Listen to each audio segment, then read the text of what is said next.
سب سے زیادہ ایک حساس مسئلہ قوم کے لیے بھی، ملک کے لیے بھی، مذہب کے لیے بھی سب سے زیادہ حساس مسئلہ پاکستان کے اندر فرقہ واریت ہے، اور فرقہ واریت کو دوبارہ ابھارنے کے لیے جو مذموم کوششیں ہو رہی ہیں، جو مختلف طبقات مل کر پاکستان کو فرقہ واریت کی آگ میں دھکیل رہے ہیں، اور یہ آگ جلانے کے لیے دن رات ایک کیا ہوا ہے کئی طبقات نے، اور یہ بات طے شدہ ہے کہ فرقہ واریت کی یہ موجودہ لہر پہلی بھی جو 30 سال پہلے شروع ہوئی تھی ضیاء الحق کی حماقت سے،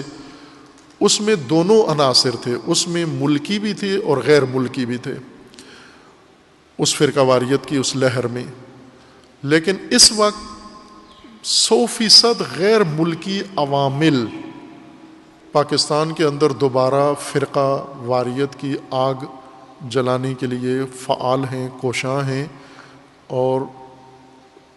بہت کچھ کرنا چاہتے تھے۔ اللہ تعالیٰ کا لطف ہے، خداوند تعالیٰ نے اس محرم میں عشرے میں بچایا ہے۔ جو کچھ انہوں نے سوچا ہوا تھا، ان شیاطین نے جو کرنا چاہ رہے تھے، اور جس طرح سے انہوں نے ایک ترتیب دی ہوئی تھی واقعات کی اور عکس العمل ان کو متوقع تھا، اس طرح سے نہیں ہوا۔ اور یہ ظاہر ہے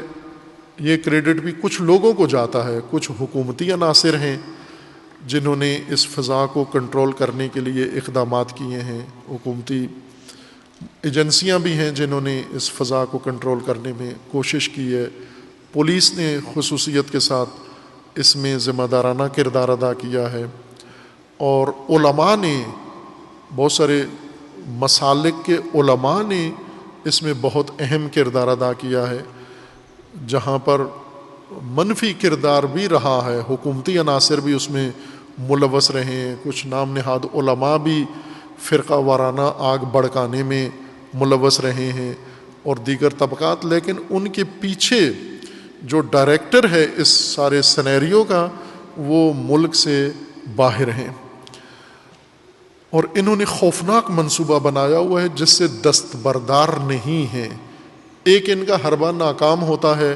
دوسرے پہ آ جاتے ہیں، دوسرا ناکام ہوتا ہے، تیسرے پہ آ جاتے ہیں، تیسرا ناکام ہوتا ہے، اس پہ آ جاتے ہیں،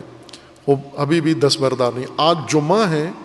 اور آج جمعہ میں مفتیوں نے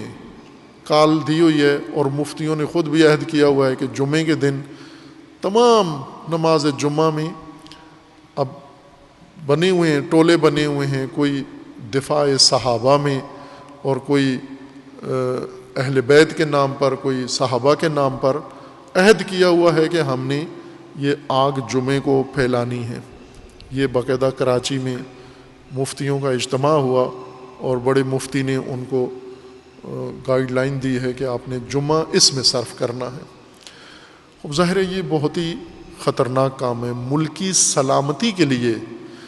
اگر فرقہ واریت اندرونی اسباب کے وجہ سے ہو تو بھی ملکی سلامتی کے لیے خطرہ ہے، اور خصوصاً جب اس کے پیچھے بیرونی عوامل بھی کار فرما ہوں تو اور زیادہ خطرہ ہے ملکی سلامتی کے لیے۔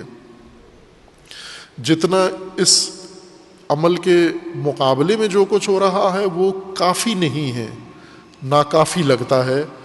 خدا نخواستہ کسی وقت بھی یہ آگ کے شعلے بے قابو ہو گئے اگر فرقہ واریت کے، تو بہت تباہی ہوگی، چونکہ دشمن سرحدوں پر بیٹھ کر اس وقت کا انتظار کر رہا ہے کہ اندر یہ شعلے لپکیں، یہ جنگ شروع ہو، گلی کوچے کے اندر، محلے محلے کے اندر، اور ہر مسجد کے اندر، ہر امام بارگاہ کے اندر، اور لاشیں گریں یہاں پر، اور پھر باہر سے دشمن جس لمحے کی انتظار میں ہے وہ آخری وار کرے ملک کے سلامتی کے اوپر۔ اس لیے حکومتی سرکاری ذمہ داروں کو بھی چاہیے کہ وہ اس سے زیادہ سنجیدگی دکھائیں، اس سے کہیں زیادہ سنجیدگی کی ضرورت ہے جتنی ابھی ہے۔ نظر آتی ہے سنجیدگی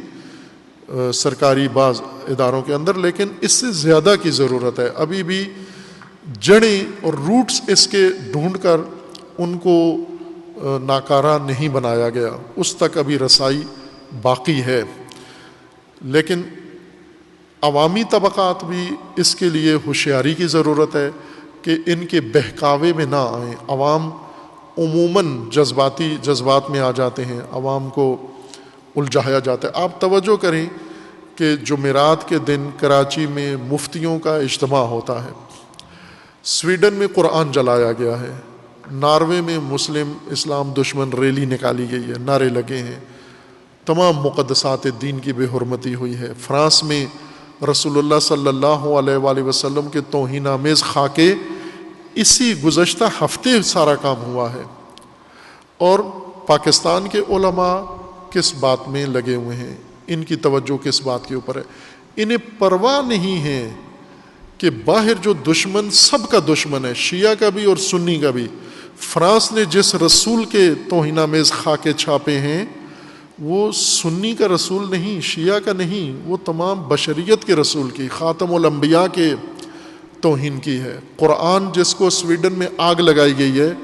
وہ کوئی شیعہ کتاب نہیں ہے، سنی کتاب نہیں ہے، وہ اللہ کا کلام ہے، تمام مسلمانوں کی مقدس کتاب ہے۔ اور اس سے توجہ ہٹا کر آپ ضمنی اور ذیلی مسائل کے اوپر لا کر اور ایک دوسرے کے خلاف یہ آگ بھڑکا رہے ہیں۔ خوب اس میں آپ دیکھیں بعض ممالک کے سفیر کتنے ایکٹیو رہے ہیں۔ سعودی عرب کا سفیر گزشتہ کئی ہفتوں سے 5 اگست کے بعد سے ہر طبقے کے پاس، ہر بندے کے گھر جا کر، ہر مولوی، ہر پیر، ہر مفتی، ہر ایک کے گھر میں جن کے ساتھ ان کا مسلکی جوڑ بھی نہیں بنتا، یہ ہر ایک کے پاس جا کر ان کو آمادہ کر رہے ہیں۔ کس لیے؟ یہ احساس دلا کر کے اس وقت اصل میں ان لوگوں کی جو تیاری ہے عرب ملکوں کی، سعودی عرب اور متحدہ عرب امارات کی، اسرائیل کو ساتھ ملا کر فرقہ وارانہ شیعہ سنی آگ بھڑکا کر، یہ سب ایران کے لیے تیاریاں کر رہے ہیں۔ یہ ایران چونکہ شیعہ حکومت ہے اور شیعہ نفرت اور شیعہ دشمنی کی لہر ابھار کے اور پھر ساری مسلم دنیا کو ایک محاذ بنا کر، اسرائیل بھی، یہودی بھی مل جائیں، سیونسٹ بھی مل جائیں، امریکہ بھی مل جائے، یورپ بھی ان کے ساتھ ہو جائے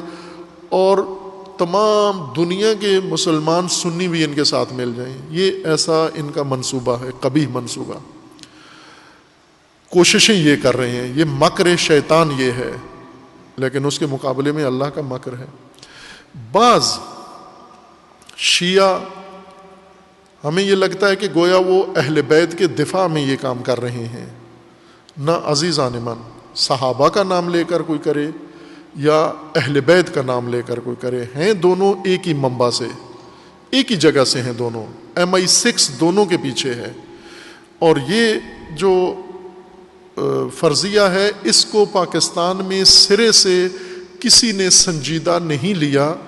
کہ MI6 پاکستان کے لیے کیا نقشہ اس نے سوچا ہوا ہے، بنایا ہوا ہے۔